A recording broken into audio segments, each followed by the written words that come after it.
বন্ধুরা, গৃহিণী মানেই কিন্তু শুধু ঘর ঝাড় দেওয়া আর কাপড় কাচা নয়, পুরো একটা সংসারের দায়িত্ব কিন্তু একজন গৃহিণীর হাতেই থাকে।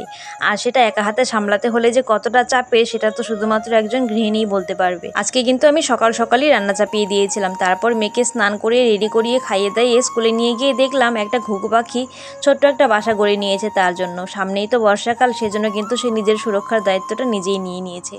আমরা কত ছোট ছোট বিষয় নিয়ে কত রকম কমপ্লেন করি, অথচ দেখো একটা পাখি তার জন্য কতবার বাসা গড়ে আর কতবার সেটা প্রকৃতি ভেঙে দেয়, অথচ সে কিন্তু কোনো রকম অভিযোগ জানায় না। আমাদেরও কিন্তু সেই রকম নিজের দায়িত্ব নিজে পালন করে যেতে হবে। অন্য দিনের চেয়ে কিন্তু আজকে আমার স্নান পুজোটা তাড়াতাড়ি হয়ে গিয়েছে, সেজন্য কিন্তু ঝটপট করে ঘর দুয়ার গুছাচ্ছিলাম।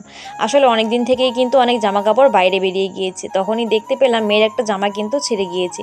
তারপর ঝট করে সেটা সেলাই করে নিলাম। আর এখানেই শেষ না, শীতের যত পোশাক ছিল সেগুলো কিন্তু ঠেসে ঠুসে সব ট্রাঙ্কে ভরে রেখে দিয়েছি। এরপর বসে গিয়েছিলাম নিজের ভুল শোধরাতে। আসলে বন্ধুরা, নিজের ভুল কিন্তু নিজেকেই শোধরাতে হয়, সেই জন্যই বলে ভাবিয়া চিন্তিয়া করিও কাজ, করিয়া ভাবিও না। এরপর দেখলাম ঘড়ির কাঁটায় 2টো বেজে গিয়েছে। তারপর ঝটপট করে চলে গেলাম মেয়েকে স্কুল থেকে নিয়ে আসতে। মেয়েকে স্কুল থেকে নিয়ে এসে মা আর মেয়ে মিলে কিন্তু খাওয়া দাওয়াটা সেরে নিয়েছি। খাওয়া দাওয়া কমপ্লিট করে মা আর মেয়ে মিলে গল্প করে করে মেয়ের মাথার বেনুনি করে দিলাম। এরপর কিন্তু মেয়েকে ঘুম পাড়িয়ে দিয়ে ভেবেছিলাম নিজেও একটু ঘুমাবো, তবে সেটা আর হলো না।